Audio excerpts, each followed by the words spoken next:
We are pleased today to have as our speaker Donald Curtis, an alumnus of the School of Journalism and Mass Communication and a member of the university's Board of Trustees.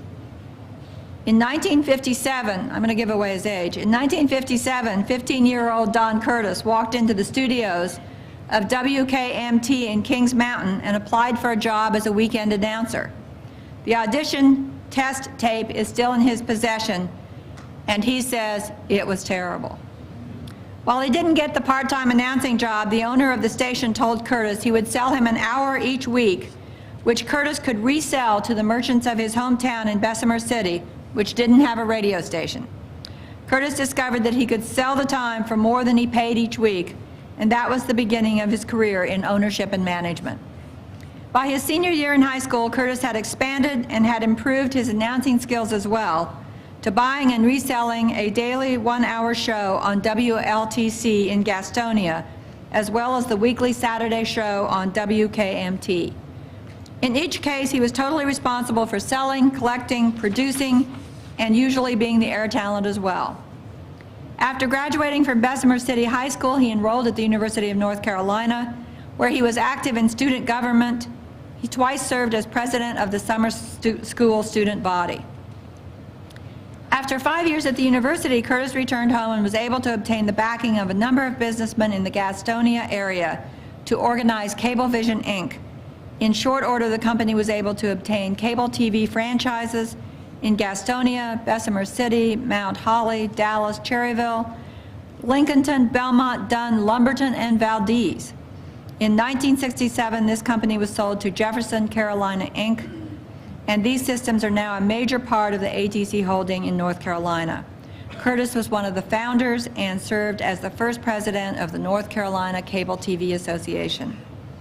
His first love still was radio, and in 1967, his company obtained a construction permit to build its first radio station, WCSL, in Cherryville, North Carolina. From this 500-watt daytime AM, his group continued to buy stations in other North Carolina towns, including Laurinburg, Thomasville, Tabor City, Goldsboro, Burlington, Mebane, Morehead City, and Tarboro, each time buying bigger operations. In 1991, he purchased WPTF and WQDR, the present-day flagship stations.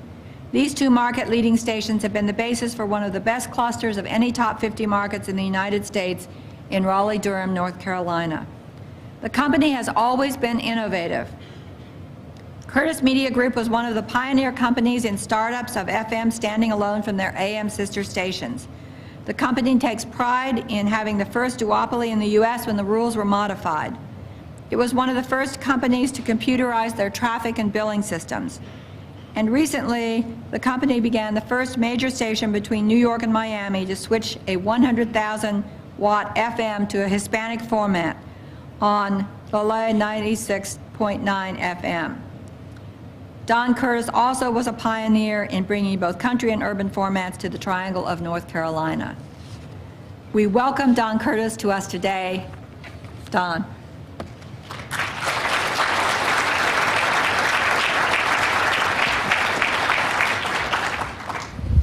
There was a reason I was president of the student body twice in the summer. I was always in summer school.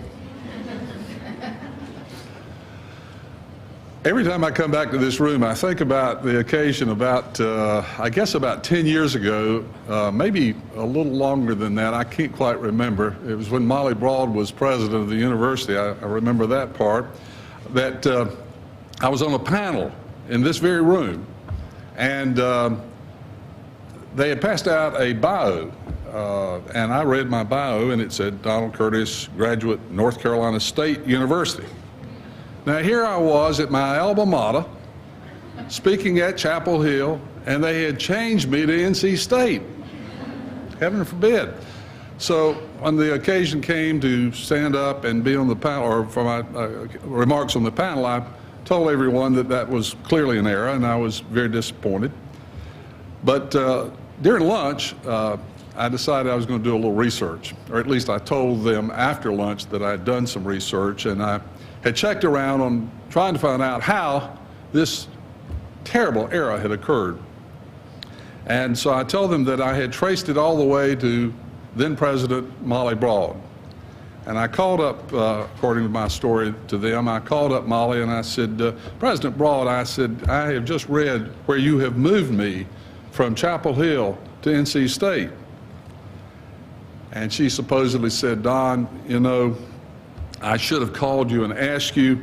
I apologize for that, but I was trying to raise the SAT averages at State and Carolina, and I could do it with one move.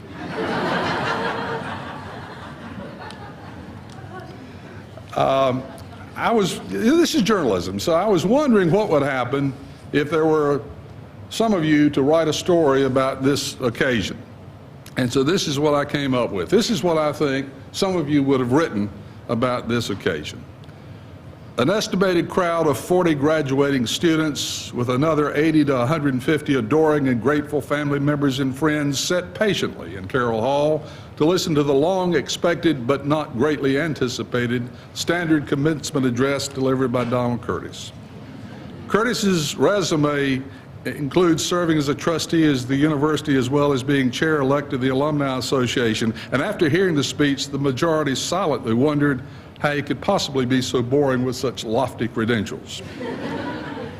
He continued to give advice that most of the graduates had heard dozens of times before. There were many challenges expressed by Curtis, but to the disappointment of none of all, no job offers were extended. As could be expected, most in the gathering had low expectations for the remarks, and they were not disappointed. While most continued to take quick looks at their watch to gauge when the speech might end, others were considering tweeting or checking their email. While Curtis continued to proliferate, most parents were dreaming about new opportunities to spend funds previously reserved for college expenses. Meanwhile, most of the students were thought to be thinking of how to extend their days at Chapel Hill, or otherwise use those uncommitted funds for a trip to Europe. Some were even thought to be plotting a way to return to free lunches and laundry services available by moving back home. Some of the graduates had considered teaching as a career until they realized that the teaching faculty and administrators had to listen to such speeches twice a year for their entire careers. When asked for her comments about the speech, Dean Jean Folkerts diplomatically said, "That was a speech, all right." She added the room temperature was pleasant. Well, speaking on this occasion is a pleasure because I love this place. I love everything about Chapel Hill, from the old well to the bell tower and everything in between. I love all the occasions that we have to come here, not only as students but also as alumnus. And while my academic achievement record here at the university was not anything to brag about, I did get a great education that did indeed prepare me for what I've done in life. Now, you folks are going to find out something that you perhaps already know. You're now a group of very special people, a graduate of the University of North Carolina. And no matter where you go in this state or around the world, you're going to find the opportunity to meet other graduates and other alumnus, and you will be able to share your experiences with Chapel Hill with a very special bond. There's a bond between Carolina folk that just doesn't exist with most schools. And you're going to find that that's going to open a lot of doors for you the rest of your life. It's just something special. I know I talked to Chancellor Meeser one time about his experiences, and he's been to served as an administrator in a number of schools, and he said there's something special about Chapel Hill, and it is indeed true. Well, I suppose it's time now for me to give you a few pieces of unsolicited advice, pearls of wisdom that at least are intended to make you happy, or rich, or famous, or maybe all three. First, I would like to contradict something that you've been told a dozen times or more, perhaps today alone. How many times have you heard, "Enjoy these days, they're the best days of your life"? You were likely told that about high school too, and you've already found out that wasn't true.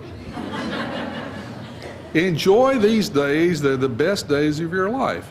Well, I'm here to say that that's absolutely false and totally untrue. Now, like most of you, I had a wonderful time, a marvelous experience here at Carolina. And my time and your time here is truly something that you always remember, but it is just a period of preparation for what should be and what can be the best days of your life. The college life is filled with adventure and challenges and learning and meeting new people, learning and making long-term friendships which will serve you well the rest of your life, going to ball games, and maybe even enjoying an adult beverage or two. All sorts of things are a part of your college experience, but it is only a taste of what lies ahead. It's true that you will likely never forget your college experiences, and that's as it should be. But alas, how depressing would it be to think it's downhill from here? You're going to find that your friendships, as I said, that you make here will serve you well and will continue to grow. You're going to find that the knowledge that you received here and gained here will be valuable, but it's just a drop in the bucket compared to that which you will learn in your lifetime. You will always look back on these days as good days, but believe me, indeed, these are not the best days of your life. It's not downhill from here. Good ones, fun ones, inspiring ones, ones that you might not want to leave right now, but the best days of your life are ahead. Now that leads me to my second piece of unsolicited advice. You've heard dozens and dozens of times during the last 4 years that these are troubled times. And it's true, we do have a recession going on, and it is a tough job market. The opportunities for some are limited.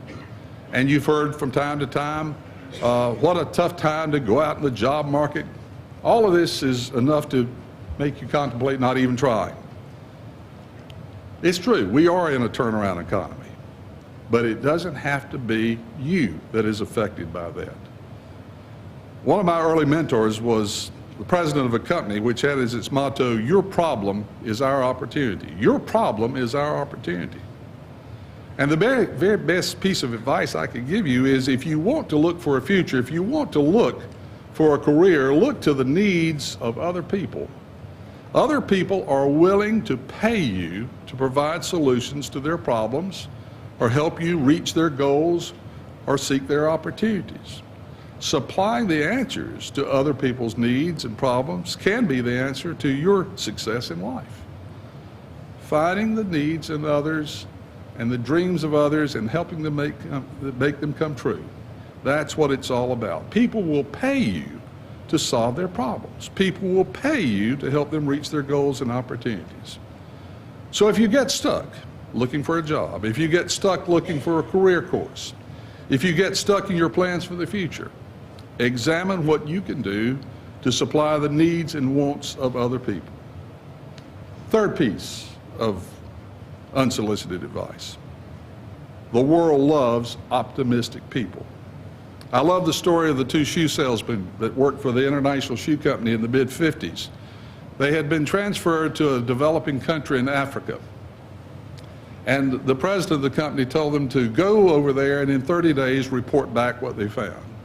And true to their charge, 30 days later, the president received reports from the two shoe salespeople. One said, "Please transfer me back to the United States. There's no market for shoes." The other said, "Ship every available shoe. No one has shoes. The market is wide open." Well, that's the difference between an optimist and a pessimist. And so as you leave this place and you look to the future, be optimistic. Look for the opportunities. Identify what you can do to change things, make things better. Those are the things that will make you happy and maybe rich and maybe famous. The pessimist looks at the 10% unemployment. The optimist looks and says, wait a minute, there's 90% of the people employed. It's way too easy to say this is a tough job market, job opportunities are scarce. Believe me, there are jobs out there for those who will go out and seek them. There are career opportunities awaiting for those who are ready to go after them. Make sure you see the glass half full, not half empty. Fourth piece of advice, have the courage to have a big dream and then work to make it come true. You may have heard the story about the big rock and the little rock. Big rock sitting up on the shore, Little rock comes and says, "Hey, big man, what are you doing?" And he says, "I'm doing what rocks do. I'm sitting here on the shore. I've sat here 1,000 years, and I'll likely sit here another 1,000 years." And the big rock looks down at the little rock and says, "So what are you so excited about?"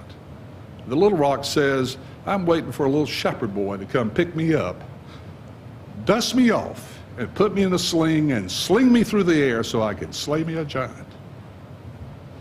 Make big plans. Have a great vision, understanding all along that a dream or a plan without the desire to make it happen is a pipe dream, not a dream come true. What you want is the dream come true. It's not about luck, it's not magic, but without the dream, without the vision, it's not going to happen. Fifth and final piece of advice. Learn early to make others a part of your success. Learn early to give of yourself to others. Learn early the pleasure of giving away from your treasury. It may be meager at points, but learn to give away. I firmly believe that whatever you give comes back in multiples, whether it be your money or your time. To paraphrase the biblical verse, "To whom much is given, much is required." And believe me, you have been given much, and you need to understand that and appreciate it. In conclusion, it's not what you know, it's what you do with what you know. It's not what you plan to do, it's whether you're able to do your plan. It's not what you dare to dream, it's whether you make your dreams come true. In the end, it's not up to others to chart your course, but it's the course you chart for yourself. It's not whether you attain great riches, it's what you do with the riches you already have. So ask yourself, are you going to be like the big rock, sit up on the shore, wait for things to happen like big rocks do for thousands of years? Or are you going to be like that little rock and look for the shepherd boy to sling you through the air and make great things happen? God bless.